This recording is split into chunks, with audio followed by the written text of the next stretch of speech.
Bonjour à tous, bienvenue dans cet épisode d'un nouveau podcast. Aujourd'hui, on va parler du marché immobilier aux États-Unis, notamment au Texas. Et pour cet épisode, j'ai le plaisir de recevoir un expert en immobilier donc local qui va se présenter tout de suite. Donc c'est Neri. Neri va nous éclairer sur les subtilités du marché immobilier local, sur les opportunités d'investissement. On va vous partager pas mal de valeurs dans cet épisode, donc restez bien jusqu'au bout. Bonjour Neri. Bonjour Joël, ça va? Ça va très bien, je te remercie d'être là. Est-ce que déjà, pour ceux qui ne te connaissent pas, tu peux te présenter et dire ce que tu fais, comment tu as été amené à faire ça ici au Texas? Ah oui, bien sûr. En tout cas, merci de m'avoir reçu sur ton plateau. Merci. Premièrement, moi c'est Neri David. Je suis agent immobilier, enfin expert en immobilier. Ça fait plus de 7 ans. Voilà quoi. Très bien. Et comment tu es arrivé à travailler dans l'immobilier au Texas? C'est quoi ton parcours? Est-ce que tu as fait des études en immobilier? Comment tu en es venu à être agent immobilier au Texas? Great question. Ben, alors déjà, mon départ, je suis, d'origine, je suis francophone d'origine. J'ai passé la majeure partie de ma jeunesse aux États-Unis. Okay. Et donc, je suis plus anglophone que francophone maintenant, oui. Carrément quoi. Mais bon, là ça va. Okay. On s'y met à faire une conversation et gérer les entreprises et avec les francophones et les étrangers. Oui. Donc c'est un peu pour ça, on est là quoi. Okay. Bref, mon parcours, je suis comptable. Okay. Et j'ai fait mes études en comptabilité. J'ai un master en comptabilité et en finance. Okay. Aux États-Unis, les universités aux États-Unis te permettent de faire 2 degrees. Okay. Tu peux faire un degree en soit major, on appelle ça major. Okay. J'ai fait un major en comptabilité et un minor en finance. Okay. Vu que j'avais un parcours un double diplôme, voilà. Okay. Et vu que j'avais un parcours de devenir expert comptable, et c'était en tout cas la meilleure façon pour le faire.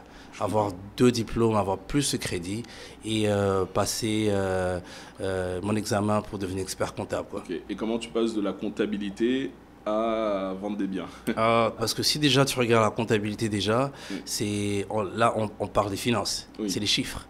Et l'immobilier c'est les chiffres. Donc, dans mon parcours, lorsque j'ai fini mes études, j'ai travaillé pour Corporate America, j'ai travaillé chez Coca-Cola, des petites entreprises aussi. Et puis après, écoute, j'ai toujours eu cette envie et cette force et cet esprit d'être indépendant. Have my own business, business owner. Et donc, du coup, pendant que j'étais chez Coca-Cola, et je travaillais aussi avec des petites entreprises où j'apprenais à être agent et comment gérer les impôts pour les petites entreprises, pour les individus. Et c'est à partir de là que j'ai commencé ma propre entreprise. D'accord. Donc si je comprends bien, tu faisais la comptabilité des entreprises, peut-être des agences immobilières, et c'est ça qui t'a donné ce flair-là, cette envie-là d'aller dans l'immobilier, ou c'est une passion, c'est quoi? Écoute, déjà, comme je dis, c'est tout ce qui a à voir avec l'investissement déjà, tout ce qui a à voir avec les chiffres. J'avais une passion sur ça. Et alors, lorsque j'ai transitionné de faire la compta en général pour les entreprises, je me suis concentré à faire les impôts pour les entreprises et les individus. Et c'est là que, après un moment, je commençais à voir clair, faire un peu d'argent aussi. Donc je me suis dit, écoute, Neri, tu es un financier, tu dois aussi apprendre comment faire des investissements, surtout sur l'immobilier. Et j'ai commencé à investir moi-même sur les immobiliers, donc acheter des maisons et faire un flip et les revendre. Justement, on va en parler de tes opérations ici. Donc en fait, la transition, c'est ça, c'est que tu faisais la comptabilité, la déclaration des impôts pour des particuliers et des professionnels. Et tu as vu que leurs investissements en général, c'était l'immobilier. C'est ce qui t'a un peu alerté, c'est ça? Oui, juste pour être plus précis, c'était au niveau des impôts, quand tu as un immobilier aux États-Unis, quand tu as un business aussi, ça t'aide en tout cas à payer moins d'impôts. C'est légal. Et donc, du coup, avec cela, et je me disais, écoute, pourquoi ne pas... Et j'ai des clients après qui me contactaient après, Neri, écoute, je veux acheter une maison. Et aux États-Unis, tu ne peux pas acheter une maison sans que tu aies tous tes papiers en ordre. Genre, ce que je veux dire, c'est que tes taxes doivent être en ordre, tu ne dois pas avoir de dettes, tu ne dois pas avoir des emprunts avec des banques, tout et tout. Donc, tout doit être en ordre. Et donc, du coup, je me souviens, en 2018 ou 2019, si je me souviens bien, j'ai eu pas mal de clients qui m'ont contacté. Mes clients, moi, où je faisais les taxes et la compta. Ils me disent, bah, écoute, on va acheter des maisons, tout et tout. Bah, je les ai référés aux agents avec qui je travaillais. Parce que moi, j'étais dans l'autre côté. Moi, j'étais investisseur, j'achetais mes maisons et je les revendais. Et donc, du coup, je me suis dit, bah, tiens, c'est mieux d'avoir la licence.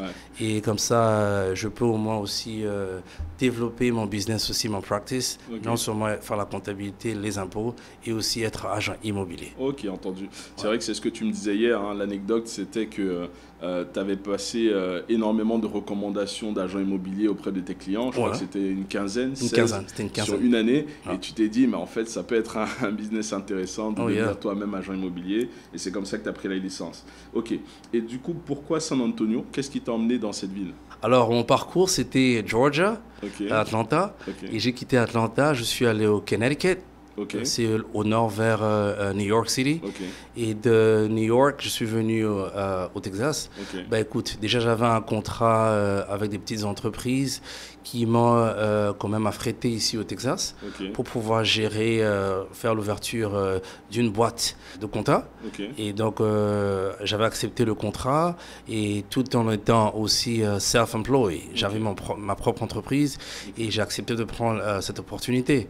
Et arrivé ici, j'étais étonné, j'étais ébloui carrément. Et en voyant les prix des immobiliers comparés à d'où je venais, Atlanta ou même Connecticut, je me suis dit, bah écoute, et donc du coup déjà, en arrivant ici, j'étais pas encore agent immobilier. J'étais toujours de l'autre côté. Voilà. J'étais toujours dans l'autre côté en tant qu'investisseur. Donc voilà, du coup, c'est là quand je suis arrivé cette année, j'ai référé beaucoup de clients et c'est là, cette année en 2019, j'ai pu avoir aussi ma licence, passer mes examens et devenir exercer en tant qu'agent immobilier. Super. Alors pour notre audience qui n'est peut-être pas familière au marché américain, est-ce que tu peux nous décrire de façon générale le marché immobilier aux États-Unis et peut-être après précisément le marché immobilier au Texas et par la suite on verra comment comparer les principales villes du Texas. Alors parlons du marché américain dans l'immobilier, c'est un marché qui est vraiment, je ne sais pas si ça se dire fluide. Dynamique par contre. Le pays il est énorme, déjà ça tu le sais. Bah écoute, les Américains ils sont toujours en train de bouger d'un état à un autre. Donc ça veut dire que la capacité d'achat, de la revente, elle est tellement énorme. Donc lorsqu'on parle de l'achat, les banques permettent aux individus, aux entreprises, aux familles, je dirais peut-être, de faire des achats, revendre assez facilement quoi. À cause des boulots, les gens ont des offres d'emploi ici à gauche et à droite. Donc voilà, c'est un peu ça quoi. Donc l'Américain est plutôt mobile et du coup il achète, il revend assez facilement, c'est ça? Il achète, il revend assez facilement, il achète, il fait louer un peu facilement. Et donc voilà. C'est vrai qu'à la différence de la France, de façon générale, bien sûr je ne parle pas forcément des investisseurs, quelqu'un par exemple qui va établir sa famille dans une localité, dans une ville, bah, il est souvent là pour 10, 15, 20, 30 ans et puis ça va être difficile pour lui qui bouge comme ça sur plusieurs villes dans le pays au cours de sa carrière professionnelle quoi. Bien sûr, à part ceux qui sont itinérants. Mais c'est sûr qu'aux États-Unis, à la différence de la France, ils sont quand même plus itinérants. Pas forcément d'un état à un autre, mais de ville à une autre. Ça arrive qu'ils bougent, quoi. Et pourquoi le Texas, alors? Pourquoi le marché immobilier Texas? Quelle est la particularité, s'il y en a une? Bah, je pense que c'est ce qui m'a retenu un peu au Texas, comparé à repartir à Atlanta ou bien même au Connecticut. C'est un peu l'histoire du Texas, un peu. Tu as vu comment l'État il est énorme. Comme on dit en anglais, it's a country within another country. C'est pour dire que c'est c'est un pays dans un autre pays carrément. Donc tu peux faire 12 heures quitter du sud du Texas pour arriver à El Paso par exemple. C'est juste pour te dire qu'il y a tellement de la population ici. Et si je ne me trompe pas, c'est la 3e puissance des États-Unis niveau économie. Donc vraiment assez d'opportunités, vraiment assez de cash flow qui passe. Donc du coup, ça permet aux gens d'acheter ce qu'ils veulent, quand est-ce qu'ils veulent. Et superficie, les étendues sont tellement énormes. Et donc, il y a du terrain. Et voilà. Et le Texas, c'est vraiment, comme on dit, it welcomes businesses. Donc, en d'autres mots, c'est pour te dire que la plupart des entreprises, les petites et les grandes entreprises, préfèrent établir leur business ici au Texas, acheter les immobiliers au Texas, travailler au Texas, parce qu'il y a que des avantages qu'ils ont sur la fiscalité. D'accord. Il y a aussi des avantages aussi en fiscalité, c'est ça? Ah ouais. Ok. On parlera un peu plus tard de la fiscalité, mais si j'ai bien compris, au Texas, il n'y a pas les mêmes taxes qu'il y a dans d'autres États. C'est bien ça, hein? Bah, déjà, les États-Unis, comme je ne sais pas si tu es au courant, mais bon, bref, c'est un système qui est vraiment décentralisé. Donc, c'est pour dire que tu as New York qui peut avoir ses lois. Et les mêmes lois ne sont pas appliquées au Texas. Et ces mêmes lois ne sont pas appliquées en Floride, par exemple. C'est ça. Mais en général, on a une loi suprême, la loi fédérale, qui dirige le pays en entièreté. Et tu verras lorsqu'on parlera des opportunités pour les achats, je t'expliquerai qu'il y a des opportunités avec le gouvernement, des programmes de gouvernement. Ça sont des programmes fédéraux, ce ne sont pas des programmes d'État. Et le Texas, il est vraiment connu. Déjà, il n'y a pas de state income tax, donc il n'y a pas d'impôt au niveau de ton salaire, juste au niveau d'État. Mais le fédéral, par contre, retire les impôts. D'accord. Donc il y a deux sujets, il y a deux volets quand même. Il y a deux strates, deux étages. C'est deux étages, l'imposition globale fédérale et l'imposition qui est plutôt locale selon l'État. Voilà. D'accord, entendu. Ok, et du coup au Texas, donc on sait qu'il y a plusieurs grandes villes. Si on peut un peu les comparer, ça va être quoi les grandes différences entre San Antonio, entre Dallas, entre Houston ou même Austin, où on est actuellement? Alors, qu'est-ce que tu peux nous dire en termes d'immobilier? Comment se différencient ces villes-là? Bah écoute, déjà, chaque ville a déjà sa particularité. Chaque ville est définie par... déjà, si on va à Houston déjà, comme tu connais, Houston est vraiment connu avec une forte concentration de corporate employees, le pétrole, des entreprises niveau vraiment international qui vont gauche à droite, tout et tout. Dallas, c'est plus connu au niveau finance, des banques, et donc voilà, c'est un peu ça. Donc bref, si on doit parler de l'immobilier, les coûts sont très élevés. Dans cette ville en fait. Donc Houston, Dallas sont vraiment les plus grandes villes du Texas. Niveau immobilier, les prix sont élevés, tu sais, la loi de demande.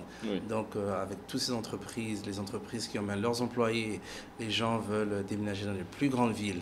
Donc le plus que les gens veulent déménager, donc les coûts des immobiliers sont encore plus élevés. Effectivement. En fait. Plus il y a de la demande, plus l'offre peut être chère. Alors comparé à San Antonio, that's a different ball game. San Antonio, c'est comme on dit en anglais, it's a big town, but it has a small town feel. Donc c'est une grande ville, mais ça a le feeling d'une petite ville en fait. Parce que les gens quand même essaient de garder cette culture, la culture locale, la culture mexicaine, la vie de famille. Donc voilà quoi. Et donc voilà, c'est un peu ça.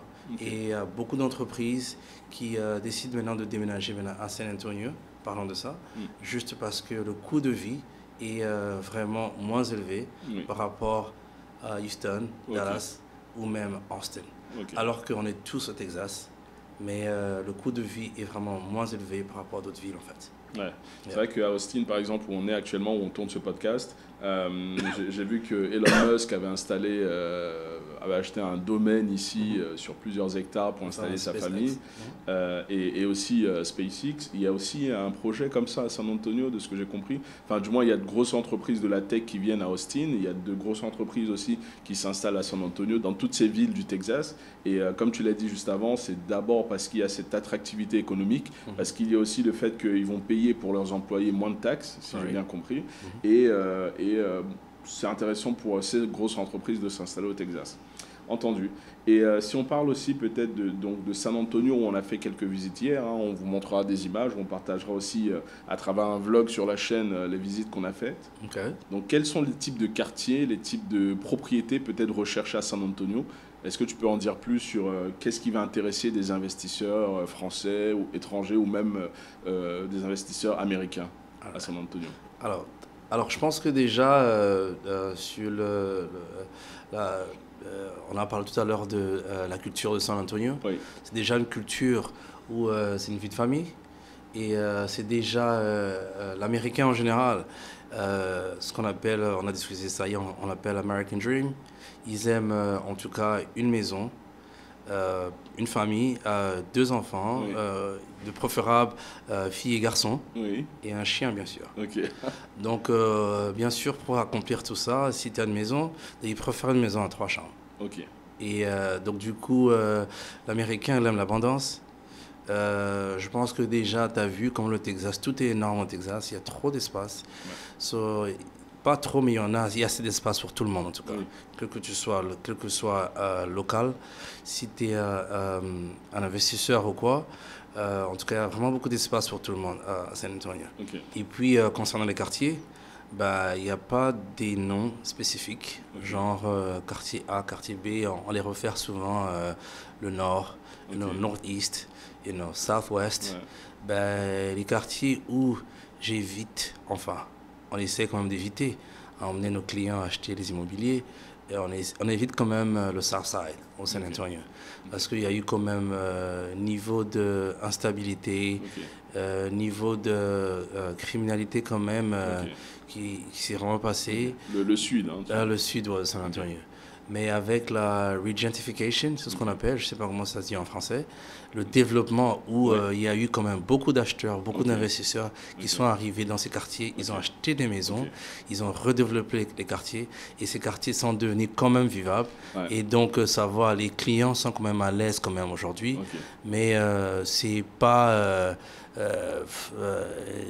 les premiers endroits qu'on va Ok. chercher D'accord. lorsqu'il s'agit d'immobilier en tout cas. D'accord. Donc ce que tu dis, c'est qu'à San Antonio, le sud de San Antonio n'est pas forcément le meilleur coin où investir aujourd'hui, même s'il y a des quartiers. En fait, ce sont des quartiers qui historiquement étaient un peu malfamés, un peu, on va dire, sur certains endroits dangereux. Oui. Mais avec le temps, il y a eu des investissements, ça s'est développé, il y a eu de la gentrification, c'est ça, les quartiers Ouais. se sont un peu enrichis, mais ce n'est pas les premiers endroits où tu emmènes tes clients pour acheter des maisons. C'est Voilà, ça. exactement. D'accord. Et effectivement, tu as parlé de 3 chambres salon, je précise, hein, tu parles plus des maisons que des appartements. Oui, oui. D'accord. Parce qu'à San Antonio, c'est plus, on va dire, des maisons que les gens recherchent. Ben déjà, en général, aux États-Unis, ou même pas aux États-Unis, je pense que, enfin, comparé à la France, par Oui. contre, déjà, investissement sur un appartement, c'est pas une bonne idée, déjà un. Ok. Ouais, parce qu'au départ, tu peux acheter un appartement, une chambre ou 2 chambres, Oui. même 3 chambres, qui est Oui. difficile à trouver, Oui. déjà aux États-Unis, parce que c'est pas la culture américaine. Ok. Et à la revente, ça devient un grand problème Ok. pour nos clients.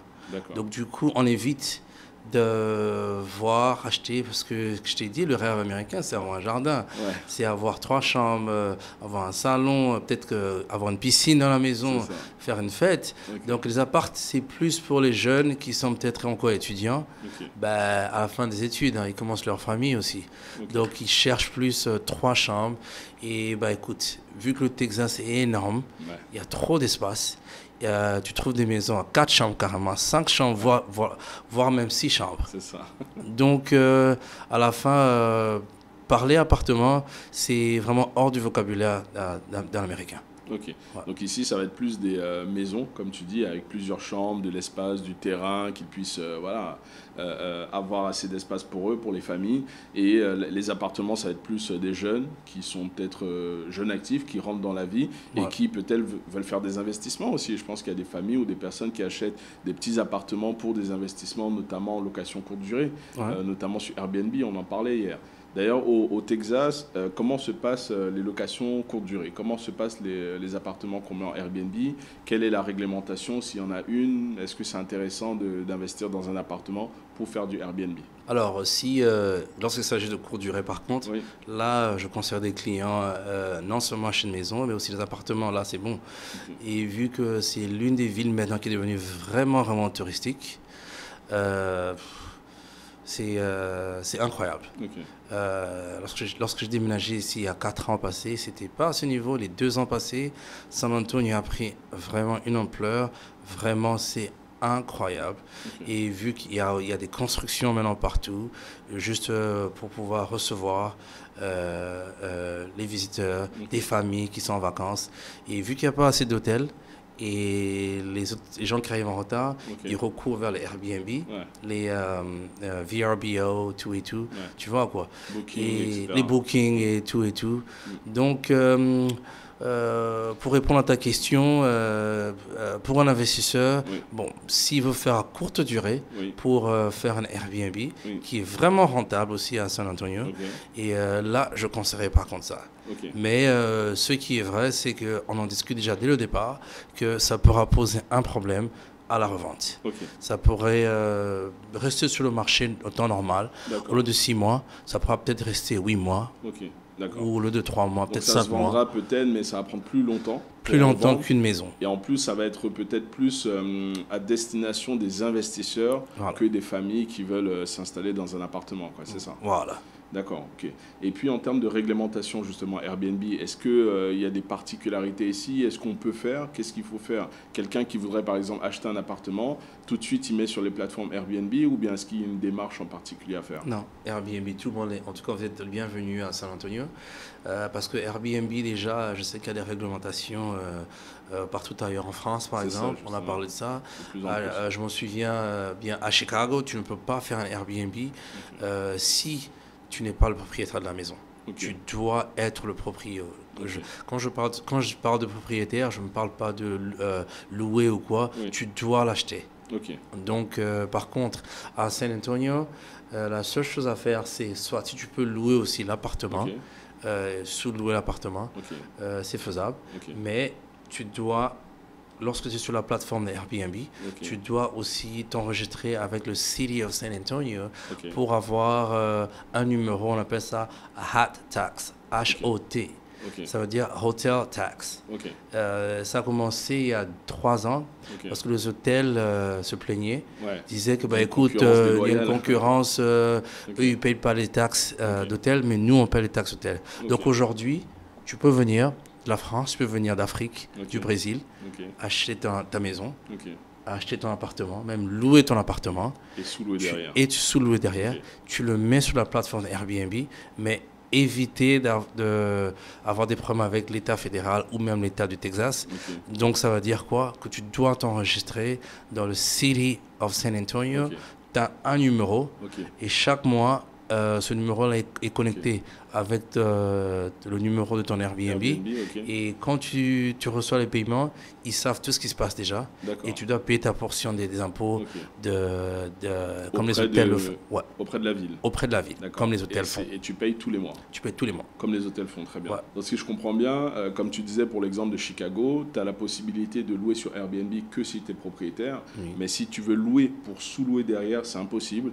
Par contre, à San Antonio et au Texas, de façon générale, tout est possible. Tout est C'est-à-dire possible. que tu peux louer et Oui. sous-louer derrière. Voilà. D'accord. Et tu peux, donc c'est ce qu'on appelle la sous-location professionnelle en France. Et donc tu peux aussi acheter ton bien et louer sur les plateformes Airbnb, Booking, VRBO, etc. Voilà. La seule contrainte, c'est de t'enregistrer auprès de la ville pour obtenir un numéro, c'est ça, de Voilà. tax ID, une sorte Tax ID. voilà, de numéro fiscal, de telle sorte qu'une fois que tu as des encaissements sur Airbnb, tous les mois, tu paieras des taxes auprès de la ville. C'est ça, Voilà. comme les hôtels. Voilà. Et ça s'appelle taxe d'hôtel, en fait, si je le traduis. D'accord, Ouais. je comprends mieux. Très bien. Et puis les quartiers, alors, si tu en as encore, je sais qu'on ne nomme pas les quartiers, parce que depuis hier, je t'ai dit, mais comment il s'appelle ce quartier? Alors, les zones où on peut investir dans des appartements pour du Airbnb au Texas ou à San Antonio, tu pourrais nous en citer? Notamment hier, où on est passé, là, j'ai trouvé ça très très beau pour du Airbnb. Tu me disais que tu avais des appartements là-bas aussi. Ouais, écoute, au niveau investissement Airbnb à San Antonio, Ouais. je conseillerais des clients ou des investisseurs à se concentrer sur Riverwalk. Et si vous cherchez Riverwalk, c'est une très belle rivière que tu as vue hier. Je ne sais pas si tu vas le balancer, si les gens pourront le voir aussi. Oui, on mettra une photo. C'est carrément là, ça emmène des milliers de touristes par an. Donc voilà quoi, t'as ça. C'est très beau, c'est ce qu'on a visité hier. En fait, c'est une sorte de rivière qui traverse la ville. Et en fait, il y a des parades de petits bateaux de plaisance. Il y a aussi des restos, enfin tout un tas d'activités sur le bord de la rivière. Très très beau. T'as ça, t'as aussi des, on appelle Medical Center. Medical Center, c'est un quartier, il y a plus d'hôpitaux là-bas, donc ça amène tout plein d'étudiants et leurs familles, tout plein de visiteurs, des médecins qui sont en transit au lieu de rester dans les hôtels.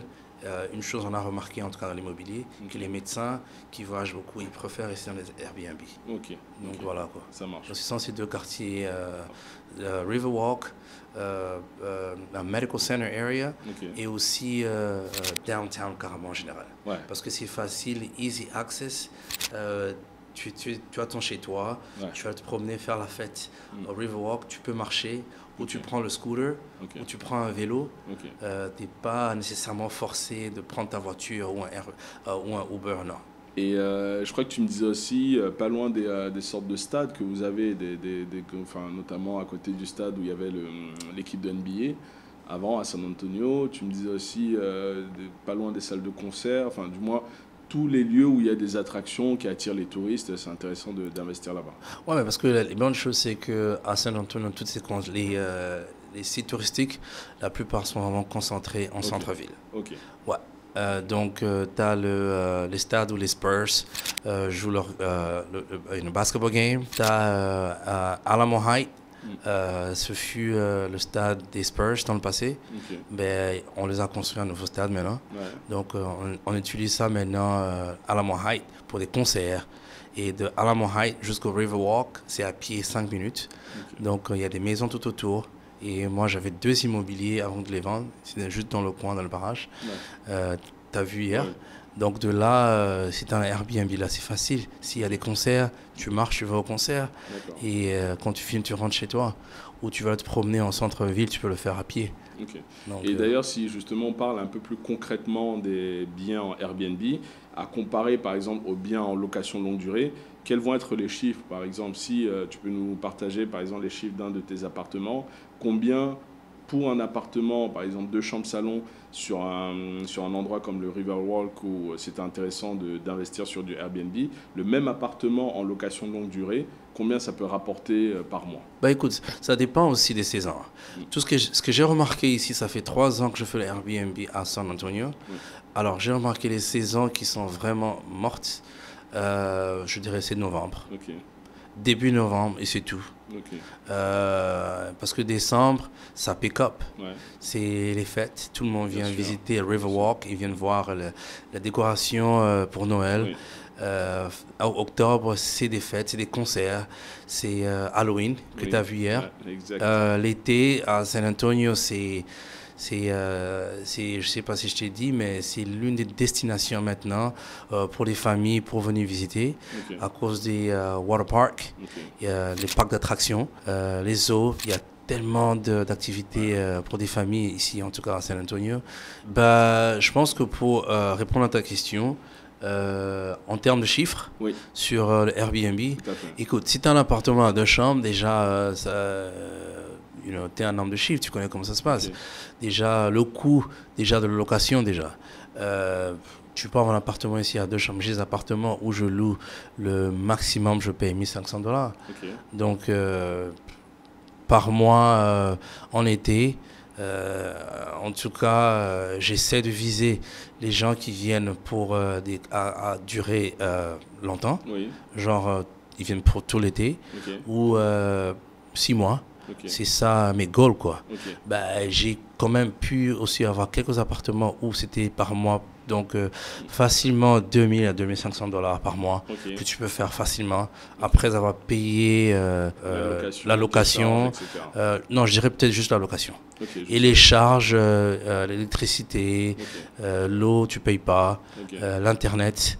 Donc tu peux facilement avoir un net de $2 000 Ok. par mois, par appartement. Donc si je reprends ton exemple pour un appartement de chambre-salon plutôt bien situé que tu mettras en Airbnb, tu peux donc payer un loyer pour ceux qui veulent louer et sous-louer derrière. Tu peux payer un loyer autour de 1500 dollars Oui. pour derrière encaisser des revenus autour de 3500, 4000. Parce qu'au final, tu parles d'un net qu'on aura dans la poche autour de 2000 après avoir payé le loyer, Voilà. après avoir payé les différentes charges, Voilà. après avoir payé peut-être les taxes, etc. Voilà. Tu peux avoir un net dans ta poche de 2000 dollars. De 2000 $. Ok, intéressant. Et pour, du coup, en location longue durée, je suppose que ce n'est pas du tout les mêmes rendements, ce n'est pas les mêmes chiffres. Un appartement, par exemple, que tu as acheté, dont tu es propriétaire, tu pourrais louer 1500 dollars. Du coup, tu encaisses 1500 dollars et c'est le locataire qui paye tout, c'est ça? Bah, le locataire, il paye tout à la banque. Hein. Ok, à Au la moins banque. de ce côté, tu es en train de... Tu bénéficies vraiment pas assez quand tu investis immobilier pour faire la location Ok, mensuelle. oui, Il n'y a vraiment pas à gagner dedans. ok, Tout ce que tu bénéficies, t'attends dans quelques années, dans 5 ans, dans 10 ans peut-être, ok. lorsque la plus-value va augmenter. Oui. Et à la revente, Ok. c'est là où tu vas vraiment faire Tu des gagnes bons chiffres vraiment. d'affaires. Ouais. Ok. Alors, j'essaie vraiment de rester sur notre exemple pour comparer les deux. En Airbnb, dans tous les cas, même si tu as un loyer à 1500 dollars ou même si tu es propriétaire du bien et que tu rembourses un crédit de 1500 dollars et que tu encaisses 4000, on a dit avec les charges, etc., tu peux avoir 2000 dollars dans ta poche. Voilà. C'est bien ça. Par contre, en location longue durée, donc tu encaisses 1500 dollars, qui est le prix d'une location classique dans un bon quartier à San Antonio. Oui. Mais du coup, toi, le propriétaire, tu as quand même des charges. Donc tu encaisses 1500 dollars, mais tu n'as pas 1500 dollars dans ta poche en net. Donc Non. tu auras quoi autour de quoi, Non, 1000 non, dollars, un peu t'as pas. plus. En fait, disons, si tu as un mortgage, Oui. que tu vas crédit. payer un crédit Oui. qui doit être payé à la banque.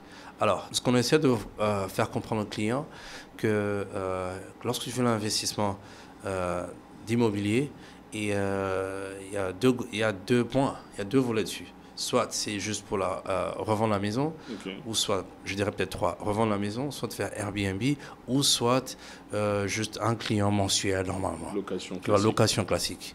Et donc, on fait ce qu'on appelle un comp. Ok. Un comp, ça veut dire que tu vas essayer de calculer une maison à 3 chambres ou un appartement à 2 chambres Ok. dans tel quartier. La dernière fois que ça avait été loué à combien? Ok. Ou tu compares. Est-ce qu'il y a eu des travaux qui sont faits dans un appartement, tout ça.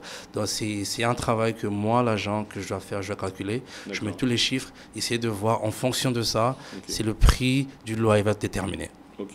Tout en sachant que si tu as un mortgage, tu as un prêt à repayer à la banque Ok. qui est 1300, 1500 dollars par exemple, disons 1500 dollars, Ok.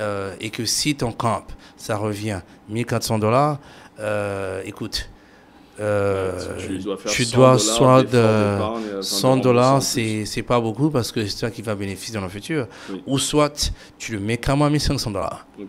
Mais aujourd'hui, au moment où je te parle, il y a eu tellement eu d'investisseurs aux États-Unis, particulièrement au Texas, que ce sont de petites entreprises maintenant qui ont la main dessus, même pas le gouvernement. Pourquoi? Parce qu'ils ont acheté trop de maisons. Ok. Ils ont acheté des maisons par-ci, par-là, gauche, à droite, et ils ont le monopole. Ok. Ils mettent les loyers qu'ils veulent maintenant. Ok. Et donc ça devient un problème où les citoyens locaux commencent à se plaindre maintenant parce que ça devient très compliqué. D'accord, donc si je comprends bien, en fait, finalement, des trois stratégies que tu présentes, il y a donc l'achat-revente, il y a le fait d'acheter et louer sur Airbnb, Booking, etc. Donc louer en courte durée, ou alors de louer en longue durée Longue durée. classique. Ouais. Ce que j'ai compris en achat-revente, c'est ce qu'on appelle un flip ici. Ça peut être intéressant de rénover, on va en parler juste après, de rénover, de revendre plus cher. Donc là, Ouais. tu vas chercher du gros cash. En location courte durée, il y a un rendement locatif plus intéressant parce que tu encaisses plus de revenus, même si tu payes des taxes, même si tu as un crédit à rembourser, tu peux gagner un peu plus, comme tu disais, 2000 dollars net. Par contre, en location classique, comme les loyers peuvent être plafonnés, tu expliquais qu'il y a plusieurs entreprises qui, en fait, détiennent le marché parce qu'elles ont plusieurs logements, elles ont acheté des maisons, des appartements, des immeubles en lot presque, parce que le marché était bas au Texas. Oui, ouais. Donc de ce fait, ils tirent les prix vers le bas parce qu'ils ont un peu ce monopole-là. Donc les loyers, tu ne peux pas trop non plus les augmenter. Du coup, en location longue durée, c'est un peu plus compliqué d'être rentable par rapport aux deux autres qu'on a dit, location courte durée et achat-revente. Voilà. Par contre, en location longue durée, tu l'as précisé, c'est intéressant de voir dans le temps, si tu as un crédit à rembourser, bah, c'est du capital que tu mets de côté finalement et quand tu vendras le bien, bah, tu récupéreras cet argent-là. Oui, oui. C'est ça. Ouais. Ok. Et aujourd'hui, comment tu vois l'évolution de la demande immobilière à San Antonio?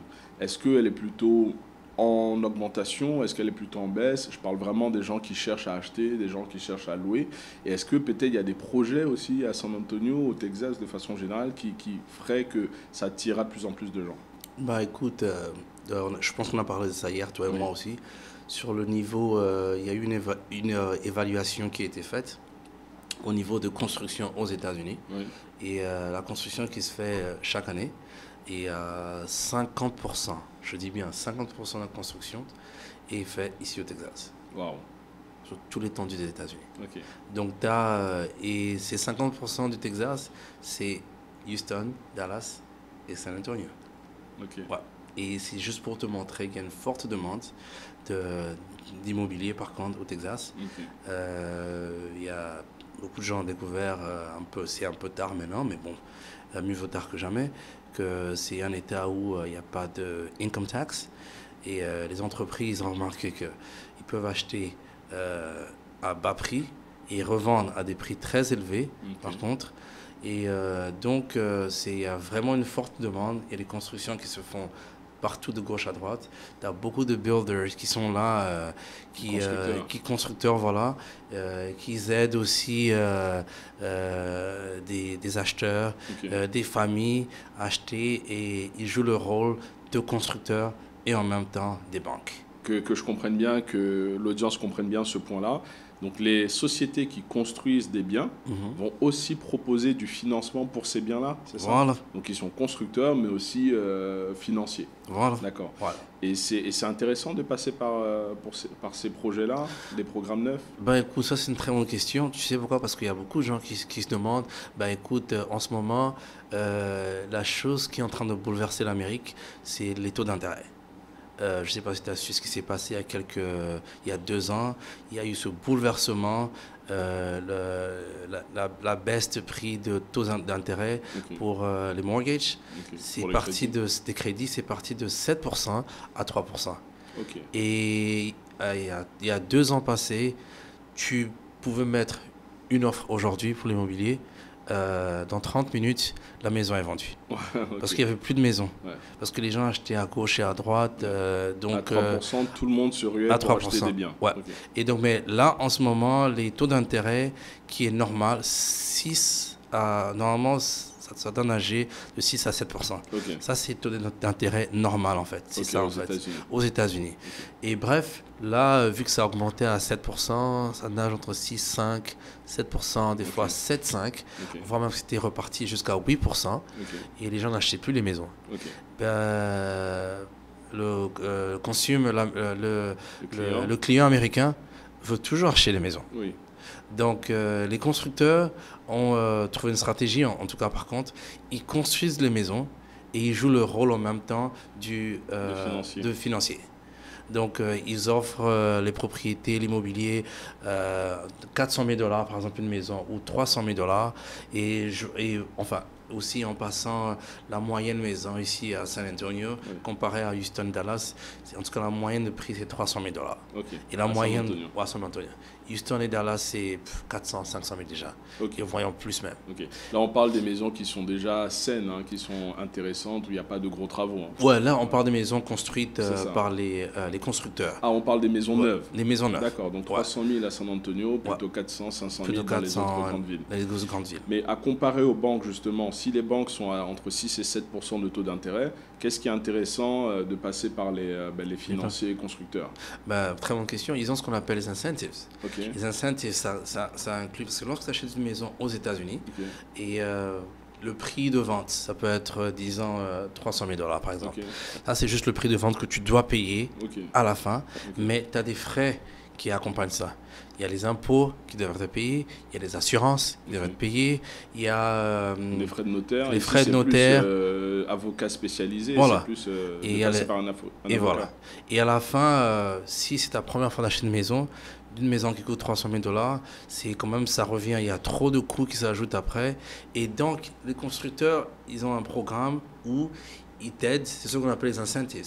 Oui, ils te donnent l'argent, voilà, ils te donnent cet argent, ils te disent, écoute, t'achètes avec nous, nous on va tout payer, on va tout couvrir. Et maintenant que l'État fédéral donne pourcentage à 6,8, à 6,5, à 7% par exemple, et eux, ils te donnent 4% par exemple. Ah, ok. Ouais, parce que là, au moment où je te parle, c'est la fin de l'année, là, c'est déjà Noël, c'est déjà décembre.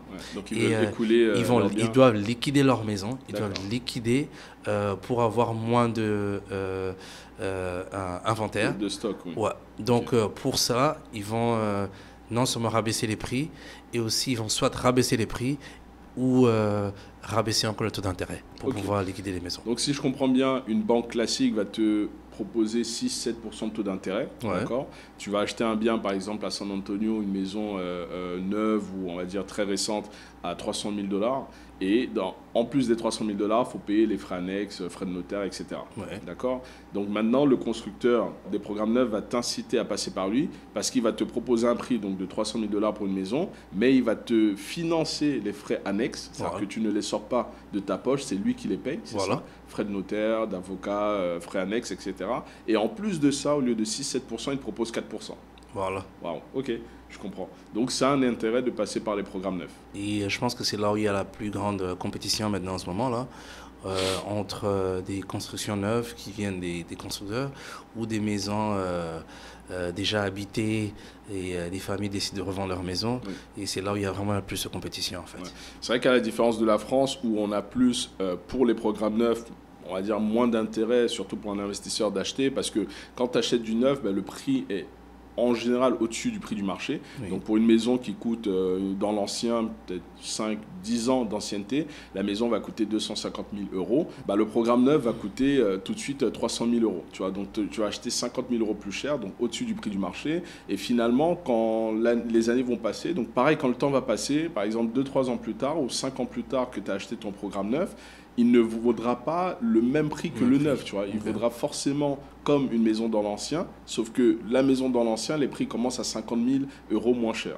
Tu vois, donc c'est pas hyper intéressant d'acheter dans le neuf, mais il y a aussi des incitations en France où les frais de notaire sont réduits, où tu as certaines options à mettre dans la maison qui peuvent être offertes par le constructeur. Voilà. Il y a aussi cette façon de faire en France, mais c'est quand même moins intéressant parce qu'il n'y en a pas beaucoup qui vont te financer le bien. Tu vois, je parle des constructeurs financiers, mais c'est plus les banques qui vont financer je pense que le plus grand problème aux États-Unis aussi, il y a un grand problème qui se passe. C'est le plus important, c'est crédit. Le crédit, on appelle ça credit score. Si tu as un très bon crédit, ça veut dire que tu es crédible avec la banque, avec des cartes de crédit, les emprunts que tu as fait dans le passé. Ils voient que tu es vraiment crédible. C'est facile aussi d'aller dans différentes banques et trouver des très bons incentives, en fait. Mais le problème qui se passe avec le client américain, les clients américains gèrent très mal leurs finances. Ça cause un peu trop de problèmes. Et la source de leur solution, la plupart des fois maintenant, c'est les constructeurs. Mais pour un investisseur qui veut à court terme, courte durée, en tout cas, je leur dirais d'éviter de passer par les nouvelles constructions. Pourquoi ? Parce que comme tu l'as dit, déjà les prix, c'est quand même très élevé déjà, un peu plus élevé qu'une maison normale. Et des maisons déjà habitées, tu as l'option de revoir, faire des travaux et revendre à n'importe quel moment. Par contre, avec les constructeurs, surtout si c'est un crédit, tu as des conditions. C'est pas, tu ne peux pas juste acheter aujourd'hui et la revendre dans 2 ans. Non, il y aura des pénalités à payer si tu revends ta maison plus tôt que le contrat a décidé. Donc pour bénéficier de toutes ces incitations-là, ces avantages que proposent les constructeurs, tu as quand même des conditions. Il faut attendre plusieurs années avant de revendre ton bien, etc. C'est ça ? Oui. D'accord. Bon. Mais là, c'est mieux aussi pour des familles. Tu es là, tu sais que tu ne bouges pas. Donc je pense que ça va intéresser plus les Américains qui vivent ici, qui veulent s'installer, qui veulent acheter un programme neuf pour être tranquille avec leur famille sur du long terme. D'accord. Mais si justement on parle des investisseurs étrangers, notre audience qui peut être en France ou dans un pays en francophonie, qu'est-ce qu'il y en est ? Comment ils peuvent faire s'ils veulent acheter ici? Quelles sont les démarches à suivre s'ils veulent venir acheter soit pour s'installer ou acheter pour faire de l'investissement? Déjà, il y a deux options. Alors, tu peux acheter une maison ici en tant que particulier. Ok. Toi, tu peux acheter une maison. Ok. Ou ton entreprise aussi peut acheter une maison. Ok. Il y a des conditions. Alors, je vais commencer par un individu Ok. qui décide soit d'acheter une maison, soit il y a eu un client qui a envoyé ses enfants pour étudier en Amérique. Ok. Et la première année, après avoir payé les appartements, ils ont décidé d'acheter une maison. Ok. Tu vois. Donc, ils ont acheté une maison cash, carrément, Ok. parce qu'ils avaient assez de liquide. Mm. Donc, ce qui revient moins cher que de passer par une banque. Ok. Voilà quoi. Ok. Donc, du coup, ils étaient qualifiés en tant qu'étrangers. N'importe qui peut venir aux États-Unis, si tu as du cash, acheter ta maison. Ok. Et sous ton nom, c'est pas un problème. Et deuxième option, tu peux l'acheter en tant que ton LLC, nom de ton entreprise. Oui. Donc, Une LLC, c'est un peu l'équivalent d'une SARL en France. voilà. Tu peux l'acheter sous ton LLC, mais juste qu'il y a quand même des conditions à remplir. Si tu veux acheter sous un LLC, Okay. et voilà quoi, on en parlera de ça aussi plus tard. Entendu. Donc soit on achète en nom propre, soit on achète en LLC. Mais dans tous les cas, un étranger peut acheter ici sans contrainte, sans problème. D'accord. Et quelles sont les démarches? Donc, il faut, j'imagine, rencontrer un agent immobilier, il faut discuter avec, il faut rechercher un bien, comme en France, et finalement se positionner. Mais une fois que tu te positionnes, tu peux nous dire concrètement comment se passe une transaction, les délais, par exemple. Est-ce que tu as des... faut être là physiquement? Voilà. Est-ce que tu peux nous en dire plus? Ouais. Alors, juste te parler de ce qui s'est passé avec le client que j'ai eu dans le passé, qui a acheté carrément de loin. Ils avaient confiance déjà, tu vois. Donc du coup, on a trouvé l'immobilier. C'est toi qui t'occupes de chercher le bien? C'est moi qui m'occupe de chercher le bien. Okay. Donc aux États-Unis, pour acheter une maison, tu peux pas juste aller, tu dois avoir un agent. Okay. Donc moi je suis un agent, si vous avez besoin de moi, bien sûr. Et je pense que tu pourras aussi partager mes informations. Oui, bien sûr, naturellement on partagera tes informations pour nous contacter, à tous ceux qui sont intéressés. Et ma compagnie, on est là, toute une équipe de 50 où on est là, on s'occupe de ça. J'ai visité les locaux hier. Ouais. Donc voilà, c'est un peu ça. Alors les procédures, quand c'est niveau cash, le procès est très facile. Okay. Ça va de tic au tac, okay. On trouve la maison, tu montres au client, soit par email, okay. Tu reçois l'immobilier, okay. Tu signes un contrat avec nous, oui. Tu ne payes rien, okay. carrément. Okay. Et en tout cas, le contrat, c'est juste parce que la loi au Texas ne nous permet pas de discuter immobilier avec qui que ce soit sans pour autant avoir signé un papier. Okay. C'est la loi. Okay. Donc on partage, je t'envoie un formulaire à remplir, oui. Juste ton nom, tu signes. Le formulaire dit carrément qu'on a discuté immobilier. Okay. C'est tout. Alors, rien de, il n'y a pas de, tu dois me payer ça, okay. Tout et tout. Non. C'est juste ça en fait. Okay. Et au fur et à mesure qu'on évolue, on trouve la maison. Et maintenant, les transactions doivent se faire. Soit les transactions, les virements d'argent peuvent se faire de banque en banque, d'un pays à un autre. Okay. Et voilà. Okay. Et donc c'est juste la personne à l'étranger fait un virement depuis sa banque vers la banque du vendeur, c'est ça? Ou ça passe par un notaire, ça passe par un avocat spécialiste? Alors aux États-Unis, le transfert d'argent se fait comme ça. Ça se fait de l'acheteur. La compagnie, on appelle ça Title Company. Okay. La Title Company, eux, s'occupent de tout. Ils s'occupent de payer les frais pour trouver les titres, pour faire les recherches d'abord, être sûr que l'immobilier appartient à la personne qui vend, et être sûr que les papiers sont en cours, les papiers sont légaux, payer les impôts si tu achètes une maison en octobre. Oui. Donc c'est toi qui es responsable des impôts des 3 derniers mois qui restent pour finir l'année. Donc, il y a des calculs qui se font. Ils te diront, écoute, le closing, le jour où on va signer les papiers, en anglais on appelle ça closing date. Ils te diront que le total, ça va être ceci pour payer les 3 mois d'impôts qui restent. Tu dois payer l'assurance pour ta maison. Et ce transfert se fait de l'acheteur à une banque ici en Amérique par contre, mais c'est une banque via le title company. Ok, je comprends. Oui. Donc finalement, c'est un peu le rôle chez nous en France d'un notaire. C'est qu'il y a une compagnie, si je comprends bien, qui reçoit l'argent de l'acheteur, cette compagnie va garder l'argent, le temps de faire les recherches, si le vendeur est bien le vendeur, et bien celui qu'il prétend, va vérifier si le bien, il n'y a peut-être pas d'hypothèque dessus, va vérifier si tout a été payé, notamment les taxes foncières, les proratas des taxes foncières, les impôts, etc. Oui. Ils vont vérifier aussi s'il n'y a pas de gage, de crédit à rester à payer sur le bien. Et après toutes ces vérifications-là, c'est la compagnie qui envoie l'argent au vendeur, c'est ça? Voilà. S'il y a eu un contrat entre l'agent du vendeur et l'agent de l'acheteur, je pense que chez vous, c'est le notaire qui le fait, et tout se fait là. Okay. Le paiement des agents, ça se passe carrément là. C'est la compagnie aussi qui fait le virement aux agents immobiliers. Qui fait le virement aux agents immobiliers, voilà. D'accord.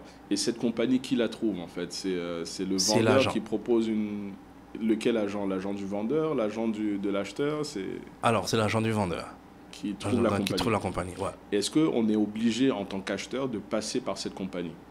Alors, c'est une histoire de conversation. Okay. Donc, parce que ce niveau, en tant qu'acheteur, je pense qu'à ce niveau, l'acheteur n'a vraiment pas assez à dire. Okay. Ce sont les agents les deux agents immobiliers, du vendeur et de l'acheteur, qui auront cette conversation. Okay. Voir qu'est-ce qui sera mieux, qu'est-ce qui bénéficie. De toutes les façons, ça sera la transaction qui va se faire, ce sera pareil dans Alors partout où tu es. C'est ça le point en fait, que je voulais mentionner, c'est qu'en France, c'est toujours mieux en tant qu'acheteur d'avoir ton propre notaire. Tu vois, le vendeur qui lui vend va proposer son notaire, ou alors l'agent immobilier du vendeur va trouver un notaire pour le vendeur. Alors, c'est vrai qu'ils peuvent être impartiaux, mais en général, ils peuvent défendre aussi les intérêts de leurs clients. Par exemple, le notaire du vendeur va peut-être défendre les intérêts du vendeur. Toi, en tant qu'acheteur, c'est toujours mieux d'avoir ton notaire. Et souvent, quand il y a deux notaires dans une transaction, les notaires, entre eux, discutent et chacun défend les intérêts de son client. Tu comprends? Okay. Ou alors, tu peux passer juste par un notaire, mais ton notaire d'acheteur reste un peu comme un conseil, tu vois, pour éviter que tu signes n'importe quoi. C'est pour ça que je te demande si la compagnie ici, elle est vraiment impartiale, ou alors est-ce qu'elle peut défendre les intérêts du vendeur parce que c'est le vendeur qui l'a sollicité. Non, elle est impartiale. D'accord. Parce que lorsqu'on parle du notaire, si je comprends bien, les transactions qu'on a, déjà au title company, la personne qui signe les papiers, elle est notaire en même temps. D'accord. Voilà. Ouais, donc elle est impartiale. Donc c'est juste question de conversation. Ça peut être le notaire du vendeur ou le notaire de l'acheteur. C'est vraiment impartial, quoi. D'accord. Et juste pour répondre à cette question-là que tu as posée tout à l'heure, on a parlé de l'achat. On a juste parlé, survolé le niveau cash. Et ce que les gens ne savent pas, en fait, aux États-Unis, même en tant qu'individu, tu peux aussi avoir un crédit pour acheter une maison aux États-Unis. Je ne sais pas si on a parlé de ça. Alors, on n'a pas dit ça, mais alors justement, si quelqu'un est à l'étranger, est-ce qu'il peut avoir un crédit aux États-Unis pour acheter une maison? Oui. S'il est non-résident américain. Ouais, c'est faisable. Mais c'est juste que ça sera il y aura plus de papier à remplir, ça sera un peu plus compliqué, mais c'est faisable. Alors, quand je dis c'est plus compliqué, pourquoi? Parce que le gouvernement américain a des programmes qui aident les Américains, les résidents américains ou les résidents, tout résident qui est ici en tout cas légalement, pour pouvoir acheter des maisons. Il y a un programme qu'on appelle FHA, qui en anglais ça dit First Time Home Buyer. C'est pour dire primo-accédant. Voilà. C'est ce qu'on dit en France. Alors, tu as ça, tu as Conventional, tu as USDA. Ce sont des programmes, des loans que le gouvernement a pour pouvoir aider les acheteurs, en fait. Mais en tant qu'étranger, enfin déjà, FHA, en tout cas, c'est plus facile en tout cas pour l'avoir. Mais en tant qu'étranger, tu ne qualifies pas pour les aides du gouvernement. Tu n'as pas accès à ces avantages-là. Tu as juste accès au ce qu'on appelle conventional loan. Conventional, c'est bon, c'est privé. C'est pas it's not funded par le gouvernement, par contre. Mais c'est faisable. Et au lieu de mettre 3% down payment ou bien 5%, par contre, tu mettras 20%. D'accord. Donc l'étranger peut bénéficier d'un crédit aux États-Unis, mais au lieu de mettre un petit peu d'apport personnel, il sera obligé de mettre beaucoup plus au moins 20%. 20%. Ça 20%. Alors justement, moi j'ai lu tout un tas de trucs, hein, parce que comme tu sais, je m'apprête à acheter ici. On le verra en tout cas dans cette chaîne, je vais essayer de documenter un maximum. J'ai vu que pour les étrangers, pour prétendre à un crédit, il faut au moins poser plutôt 30%. Faut voir, peut-être ça dépend des banques, faut voir ça. Je vais creuser le sujet, mais c'est certain qu'il faut mettre plus d'apport. Ouais. Mais ma question, c'est concernant le credit score. Alors, comment ça se passe quand tu es étranger, vu que tu n'as pas de score de crédit ici? Voilà. Et je pense que j'ai eu ce même problème avec un client, mais qui n'a pas acheté ici au Texas. Il a acheté à Houston. Non, pardon. Il a acheté en Caroline du Nord. Ok. Ils sont achetés en Caroline du Nord. Il ne voulait pas acheter cash, il voulait prendre un crédit. Ok. Alors, je pense que l'une des raisons pour lesquelles les banques demandent plus d'apport, 20, 30, ou je ne sais pas ce que les banques vont demander, c'est à cause de ce risque. Parce que c'est difficile de calculer le crédit score d'un étranger, tout et tout. Mais je pense que ce qui leur garantit, c'est plus ton emploi. Ok. Le contrat de bail, le contrat de ton travail et surtout le down payment que tu mettras en tout cas. D'accord. Parce qu'il ne faut pas oublier qu'il y a des assurances. Oui. Il y a ce qu'on appelle MIP. Il y a ce qu'on appelle aussi PMI. Qui sont quoi? Alors, MIP, par contre, c'est... non, PMI, c'est Property Insurance Mortgage. C'est-à-dire que ça couvre la banque ou le lender, oui. la personne qui t'a donné l'emprunt, juste au cas où il y a eu défaut de paiement. Ok, c'est une sorte d'assurance emprunteur. Une assurance d'emprunteur, voilà. Alors, en tant qu'étranger, ils seront obligés de payer ça. Okay. Et aussi, c'est sûr qu'ils payeront parce que j'ai jamais eu à effectuer ce genre d'opération avec un étranger. Oui. Ben, je me dis, c'est sûr qu'ils vont payer plus au niveau d'assurance, juste au cas où il y a défaut de paiement ou quoi. Mais pour répondre à ta question, les étrangers aussi ont accès au crédit local ici en Amérique. C'est vrai que pour détailler un peu, parce que effectivement, encore une fois, je fais beaucoup de recherches sur le sujet. D'ailleurs, si ça vous intéresse, je pourrais faire une vidéo à ce propos de comment obtenir un crédit immobilier aux États-Unis quand on est non résident américain, quand on réside en France ou autre part. Mais voilà, grosso modo, c'est possible, oui. Pour ça, ils vont bien sûr vérifier votre historique bancaire, donc à travers les relevés de compte, mais aussi votre situation professionnelle, savoir si elle est stable en France ou dans le pays où vous résidez. Pour ça, ils vont vous demander énormément de documentation. Ils vont essayer de rentrer en contact avec vos conseiller bancaire, c'est possible. Et naturellement, ils vont vous demander plus d'apport personnel pour justement pallier au risque que vous n'avez pas de credit score que tous les Américains ont. Le score de crédit, c'est une sorte de notation bancaire. Et aussi, ce que j'avais vu, et ça, je pourrais partager dans une vidéo si vous êtes intéressé, n'hésitez pas à me le dire en commentaire. J'ai vu qu'il y a des banques, c'est pas vraiment des banques, c'est des sortes d'établissements financiers. Vous appelez ça des lenders, c'est ça? On appelle ça Shark Lender. Voilà. En fait, c'est des établissements financiers, c'est des sortes d'investisseurs privés qui accompagnent sur des opérations un peu plus risquées. Forcément, le taux d'intérêt est plus élevé. Et là, ils ne demandent pas tout ce qu'une banque traditionnelle américaine demande. Voilà. Mais c'est quand même possible aussi d'avancer avec eux, sans credit score. C'est possible, mais j'évite. Parce que non seulement ça, on évite. Pourquoi? Parce que déjà le nom, on appelle ça Shark Lender. Oui. Shark en français, c'est quoi le shark déjà? C'est un requin. Un requin, voilà. C'est un emprunteur requin, si on va traduire en français. Donc, il y a trop de risques. D'une maison de, disons, tu prends une maison à 300 000 $, par exemple, comparé à une personne qui a un bon crédit, qui peut l'avoir à 4%, le paiement, je te garantis que ton paiement ne sera pas plus de 1 700 $ par mois. Ouais. Ça, déjà, c'est sûr. Mais lorsque tu vas sur un Shark Lender, ça commence déjà à 12% déjà. Wow. 10 à 12, 13% même voire. Parce qu'il y a certaines personnes qui sont vraiment désespérées et qui n'ont pas le choix. Bon profil emprunteur, ils n'ont vraiment pas le choix. De prendre ça, ils n'ont pas le choix. Et donc du coup, une telle maison, celle-là, elle paye 1 700 $, mais toi tu payes 3 000 $. Déjà, c'est une grande différence. C'est 1 300 $ de plus. C'est en d'autres termes, tu as 2 mortgages. Tu as 2... voilà. C'est vrai que c'est très risqué, c'est beaucoup plus risqué. Après, ça dépend de chacun et de son appétence au risque. Ce n'est bien sûr pas un conseil en investissement, mais en tout cas, c'est une possibilité.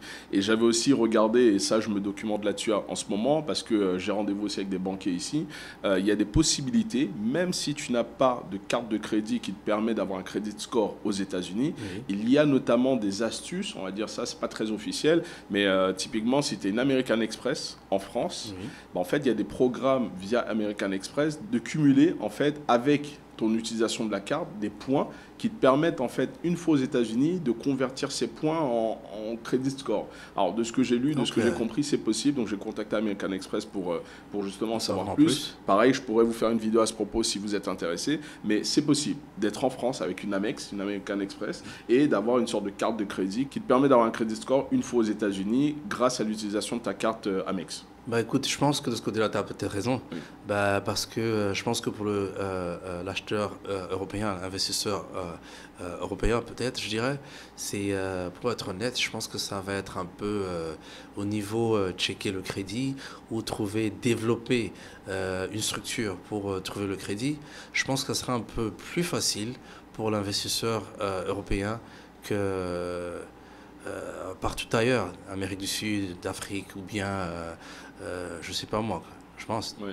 Ah bah, dans tous les cas, pour un Européen, c'est plus facile pour checker le crédit en général, parce que les banques sont internationales en général. Hein. Quand tu es une banque française, elle est souvent internationale, c'est-à-dire qu'elle a des filiales dans d'autres pays. C'est plus facile en termes de traçabilité. C'est sûr que quand tu es en Afrique ou dans des pays un peu moins développés, entre guillemets, c'est plus difficile pour les banques américaines de tracer.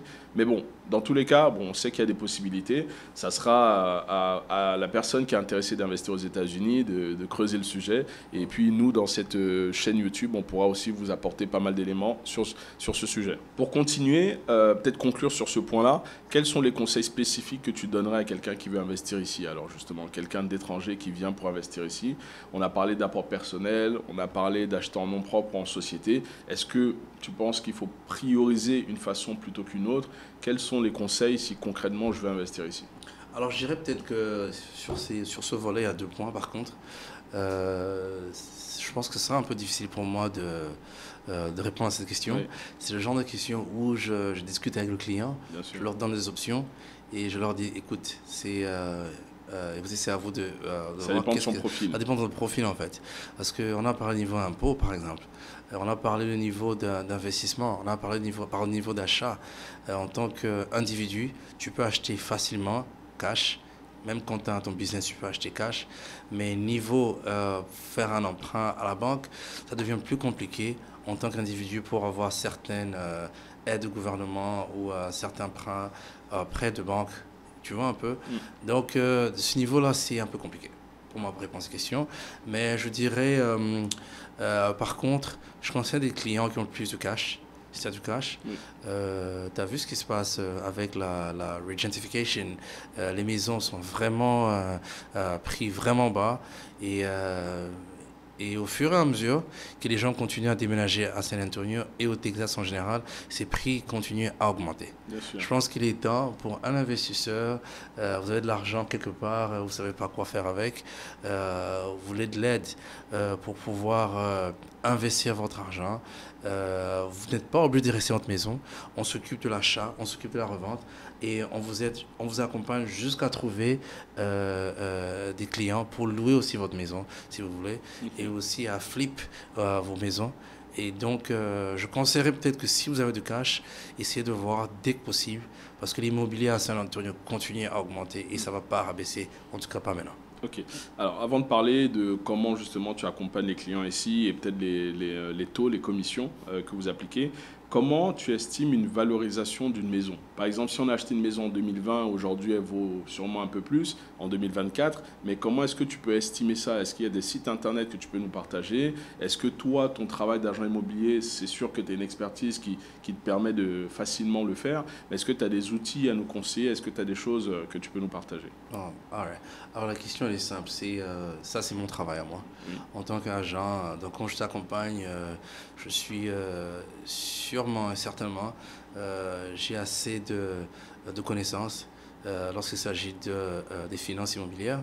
Et en tant qu'agent, j'ai accès, et ce n'est pas ouvert au public en fait. C'est mon travail à moi à faire, à comparer ce qu'on appelle le comps et comparison. Comparer un peu c'est très facile. Tu compares une maison 3-4 chambres sur telle avenue, l'avenue opposée à toi, 2 ans, 3 ans, la maison qui avait été vendue ou la maison qui est encore sur le marché, combien cette maison avait été vendue, quelles étaient les conditions de la maison. Et c'est en fonction de ça que je pourrais déterminer, j'ai tous les chiffres, justement, je te présente et je t'explique pourquoi cette maison, tu ne peux pas l'acheter à ce prix. Pourquoi cette maison, on ne peut pas la vendre à ce prix? Pourquoi est-ce qu'on doit vendre à ce prix? Et pourquoi on doit acheter à ce prix? C'est en fonction des comparaisons qu'on fait. Et le public n'a pas accès à ça. C'est nous, les agents, qui avons accès à ça. Ce sont des outils spécifiques à de travail. Métier. Oui, d'accord. Et quand même, si on veut chercher des biens, il y a des sites que tu peux nous partager? Ah ben oui. Alors pour ça, je dis, c'est plus facile à tout le monde qui est à l'étranger. Je dis Zillow, Zillow. Et là, c'est facile, Zillow.com. Tu peux voir, tu tapes San Antonio. Bah, écoute, ce sera un peu difficile, hein, parce que San Antonio, tu as vu, c'est énorme. Ah, bah oui. Déjà, ça donne aux clients et aux investisseurs, surtout aux gens qui sont à l'étranger, une idée de ce qu'ils veulent. C'est vraiment un outil qui est vraiment self-sufficient.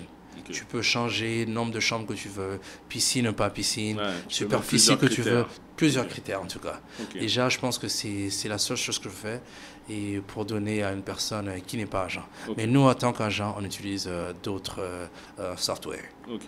Donc plus concrètement, pour passer donc avec un agent immobilier, comment est-ce que se passe la transaction avec l'agent immobilier? Tu dis que tu fais de la gestion, tu fais aussi de l'accompagnement sur l'achat et de la vente. Déjà pour de la gestion locative, quelles sont vos commissions? Comment ça se passe? Il y a un contrat qu'on signe? Vous gérez tout?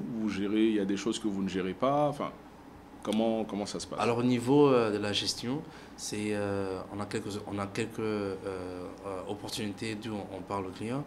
Alors, vous voulez qu'on gère l'immobilier complètement, où on vous trouve les clients, on gère la collection des paiements du loyer, récupérer le loyer, ça c'est la première option. Deuxième option, on vous trouve les clients, parce que lorsqu'on trouve les clients, on doit aussi run le background, donc savoir le crédit score de ce client qui veut louer votre maison. Faire toute la vérification des informations du client. La vérification, voilà. Du futur locataire. Voilà. Alors, soit, la deuxième option, c'est faire la vérification du futur locataire. Et vous-même, vous occupez de la collection du loyer. Du loyer. Voilà. Et troisième option, on fait rien. On reçoit, on fait juste le background check du client. Et après... vous essayez de voir les 2 ou 3 premiers mois comment ça va évoluer tout seul. Si vous voyez que ça ne marchait pas, vous nous laissez gérer pour voir dans ce cas. Et avec ça, il y a des frais qui vont avec ça. Et souvent, c'est le premier mois du loyer que le client paye, ça va à notre agence. Si le loyer, c'est un loyer de $2000 que vous avez par mois, le premier mois du loyer, c'est nous qui recevons le premier mois du loyer. Et puis c'est tout.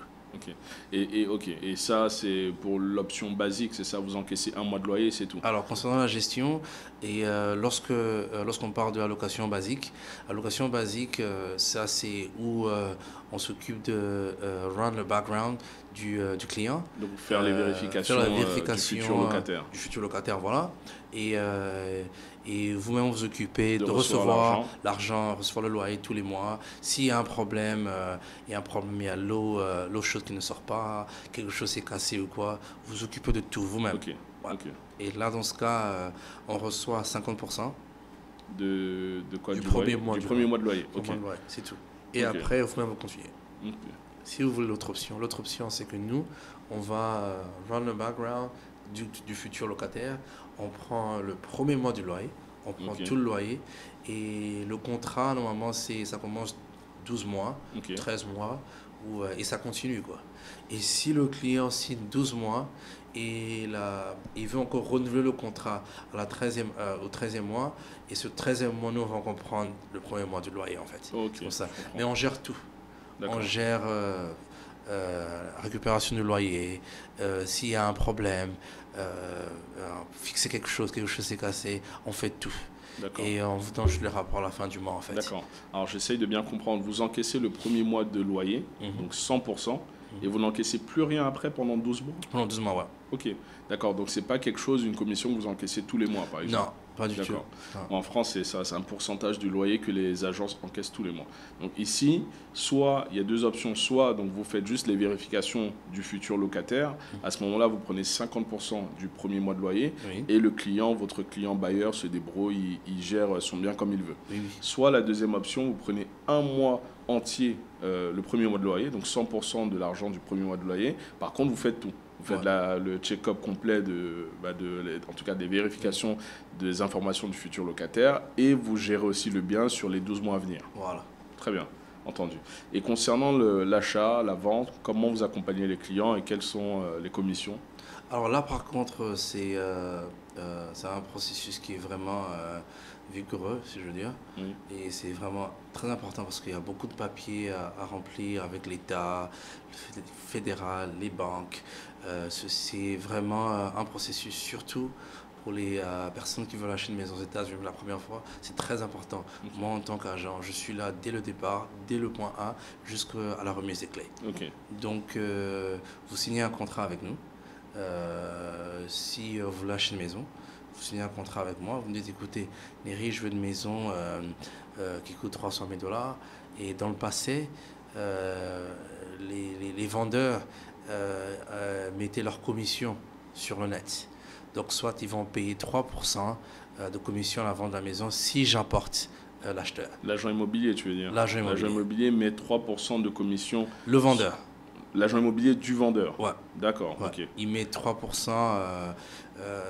Normalement, ça faisait... Enfin, en général, en moyenne, c'était 6% à l'époque. Okay.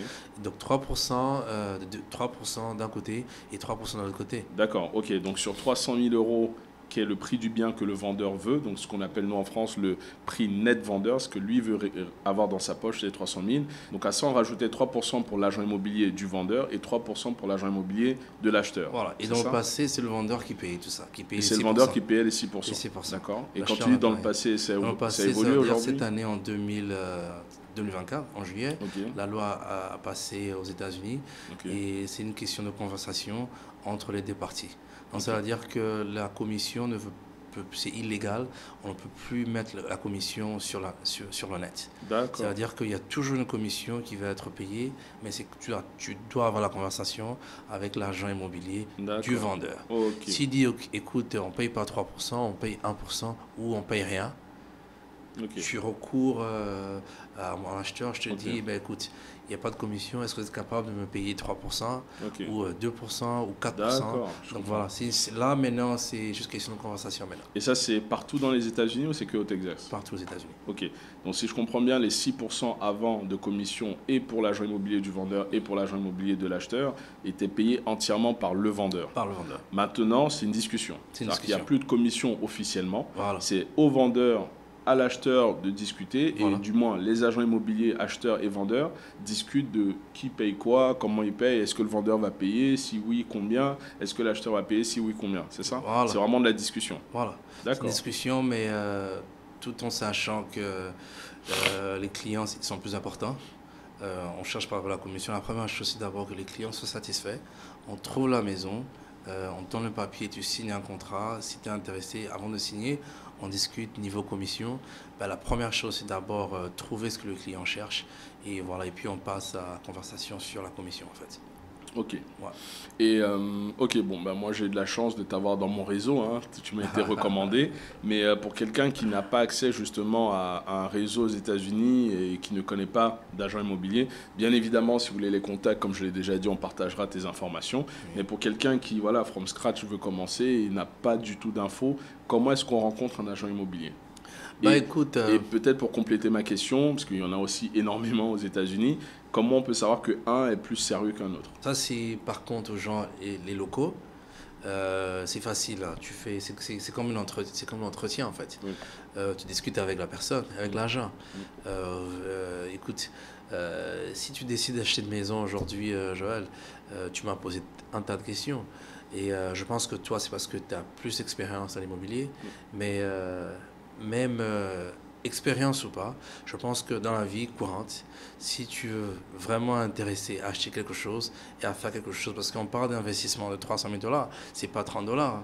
Tu dois avoir plus d'informations, faire des recherches, ne pas juste avoir confiance pour dire, ah ben écoute, Neri est là, Neri connaît tout, ben écoute, on est humain. Je conseille aux clients, faites vos recherches, renseignez-vous de ce qui se passe et parlez à cet agent immobilier en tout cas, en fonction de ce que vous avez, en fonction de ce que vous voulez, et posez-leur des questions. Et voilà quoi. Et comment trouver l'agent immobilier sur Zillow, dont j'ai parlé tout à l'heure là.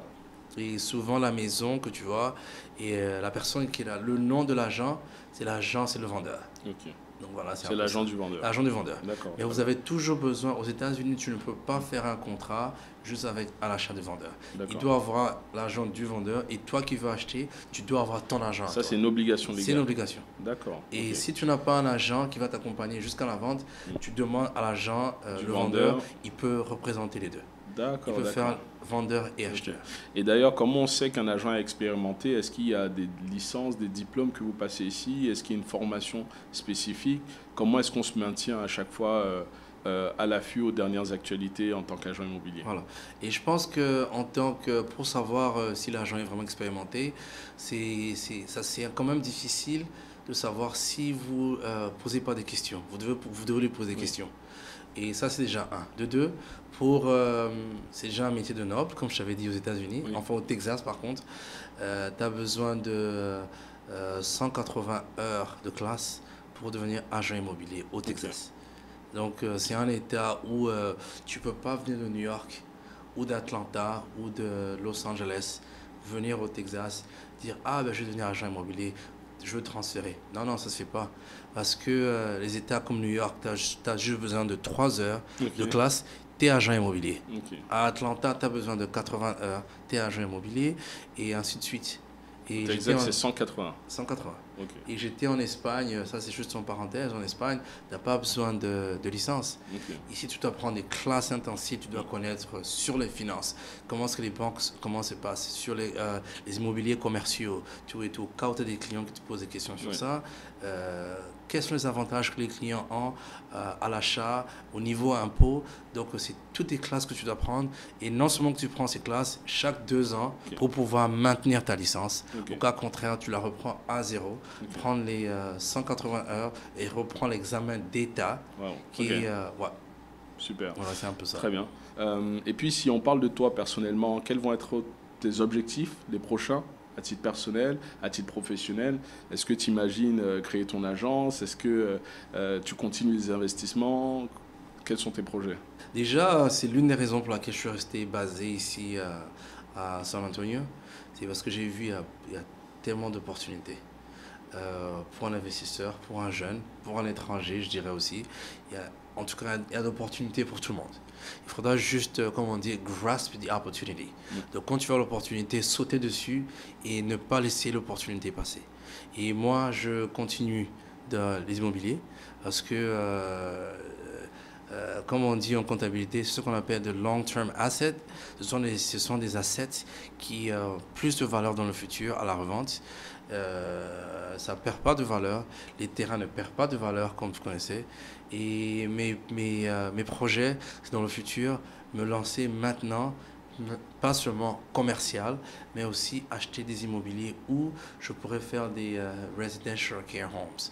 Ce sont des grandes maisons où il y a genre 10 appartements à l'intérieur, louer les appartements ou même louer ses chambres à certains individus. Et ce sont des immobiliers qui coûtent très cher, très cher par rapport aux immobiliers dont on a parlé, des familles et tout. Ouais, donc c'est de faire des plus gros projets et de plus en plus gros, c'est ça? Voilà. C'est vrai qu'on n'en a pas parlé spécifiquement, mais quelles ont été tes opérations immobilières ici? Si tu peux nous citer quelques-unes, tu m'as raconté hier, tu as fait quand même des belles opérations ici. Oui. Bah écoute, j'ai eu pas mal de transactions avec des partenaires par contre, où il y a eu $1 million de transactions, il y a eu 1 300 000, il y a eu 800 000 et il y a eu plus de flips où on a acheté à 90 000, 120 000, on a fait les travaux, on a revendu à 220 000 où il y a eu un tas de profits. Ok. Et donc voilà, c'est un peu ça. Super.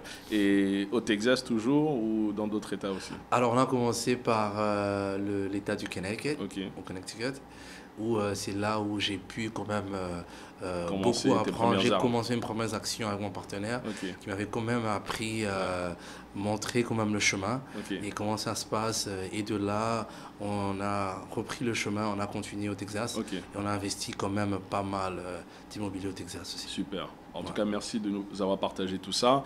Le dernier point, avant qu'on termine cette interview, c'est la fiscalité. Comment concrètement, justement, est la fiscalité en nom propre et en société? C'est-à-dire que si tu achètes un bien, on a dit que tu as des taxes, mais quelles sont ces taxes en nom propre? Combien l'État te prélève? Quelles sont les taxes en société? Combien l'État peut te prélever? Voilà.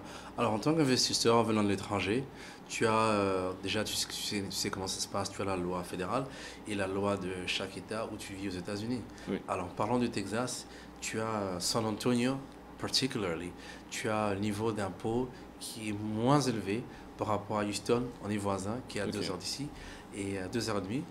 Dallas, qui est à 3 heures de route d'ici, et Austin, qui est ici, tu sais comment l'immobilier est absolument ridicule ici. Oui. Niveau de prix, alors qu'on a 1 heure de San Antonio. Ouais. Alors, niveau taxes, tu as déjà en tant qu'étranger à l'achat, tu payes alors les taxes, ça varie de 1,8 à 2,5. Ok. Ça, c'est la taxe foncière, et ça Ok. se dit.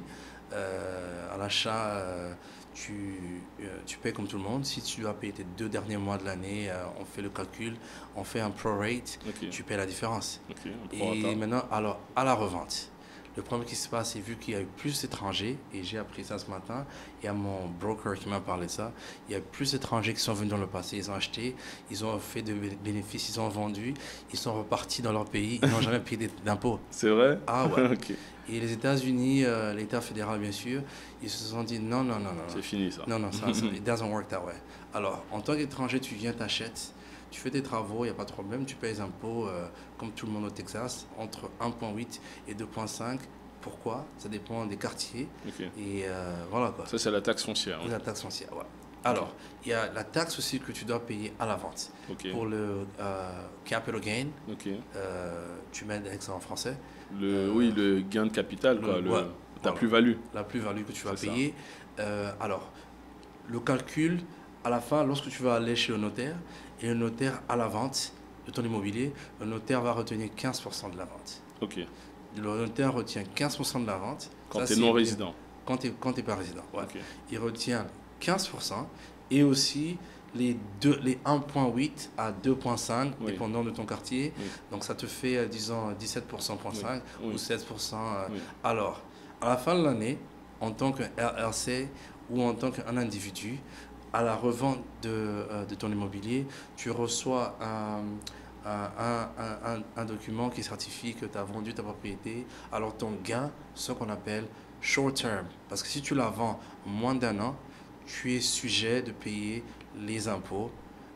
C'est 15%. Ils vont calculer. Tu dois déclarer tes impôts à la fin de l'année. Ok. Et si tes impôts que tu as déclarés, ça revient à moins de 15%, alors il te remet, l'État fédéral te retourne dans l'argent. Il retourne la différence. Ok. Si c'est plus, c'est toi qui es responsable maintenant à payer la différence. Et comment on sait que ça sera plus ou moins? Alors, c'est quoi ce C'est le calcul? travail du comptable.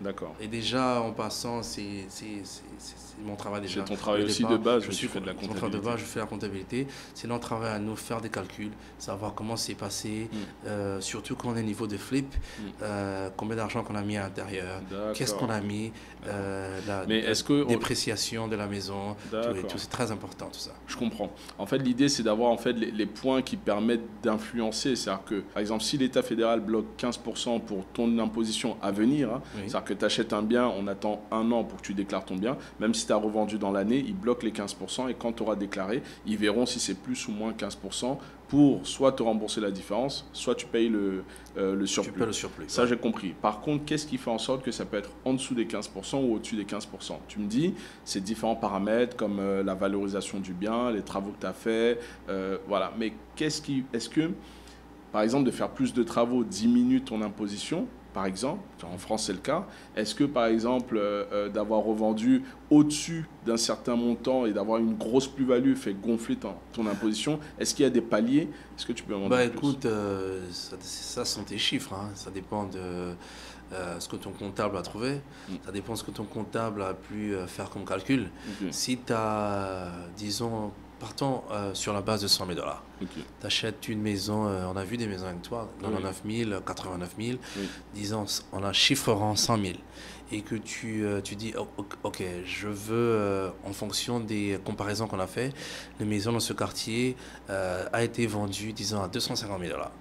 Mais pour arriver à 250 000 $, tu as besoin peut-être de mettre vraiment un bon 60 000, peut-être un bon 80 000, tu vois un peu. Et si tu veux juste normal, tu dis qu'écoute, c'est mon premier flip, c'est vraiment pas très important, je veux juste mettre mon pied dans l'eau, essayer un peu de comprendre ce qui se passe. Je mettrai peut-être juste 50 000. Déjà, le prix d'achat de 100 000, les 50 000 $ des travaux, ça te fait 150 000 $, tu vois. Et sans oublier que tu dois payer aussi les contractors. Ça peut être peut-être les 5 000 $, parce que souvent ça nage de 10 à 15% ou même 20%. Les contracteurs, les travaux, les artisans, les chefs chantiers, etc. Chefs chantiers et tout. Donc avec ça, tu as 170 000 $, tu la revends à 240 000 $. Donc du coup, tu vas être imposé 15% sur la plus-value. Les 15% va être retenu sur la plus-value. Donc voilà. Donc déjà, tu as l'argent de ton investissement déjà qui est là, que tu vas récupérer. Donc disons, tu fais la plus-value de 50 000 par exemple. Tu vois. Et si les 15% ont été retenus sur la plus-value, écoute, c'est 15% de ça, c'est quoi? C'est 7 500, 8 000 $. Oui, je comprends, mais en fait, c'était surtout de savoir qu'est-ce qui ferait qu'au lieu de payer 8 000 $ pour cet exemple, tu paierais moins ou tu paierais plus. C'est plus de dépenses que tu as. D'accord. Le plus de dépenses que tu as eu, alors, niveau fiscalité, en regardant la seule façon pour voir de récupérer l'argent ou de ne pas payer l'argent aux impôts, ta courbe de dépenses doit être plus que la courbe de revenus. Tu vois un peu. Je comprends. Et en tant qu'investisseur, tu viens pour tu gères une entreprise, tu ne cherches pas à récupérer l'argent. Et je pense que les 15% à payer, c'est vraiment un prix vraiment fair. D'accord. Parce que c'est la seule façon de montrer vraiment sur les chiffres que your business being very profitable. Et les 15%, c'est donc que tu sois en nom propre ou en société, c'est pareil. Ouais, c'est pareil. Et les 15% aussi, ça va être pareil pour le résident américain ou c'est différent? Non. Le résident américain ne paye que c'est 1,8 à 2,5. Et puis à la fin de l'année, tu es responsable toi-même de déclarer tes impôts. D'accord, c'est à toi de déclarer. C'est à toi de déclarer. Donc si tu as de la plus-value, c'est à toi avec ton comptable. C'est à toi de gérer tout ça. Ok. Voilà, d'accord, mais il y a quand même une imposition sur la plus-value. Bah oui. Ok. Mais sur les 15%, ça applique seulement à un investisseur ou un acheteur étranger. D'accord.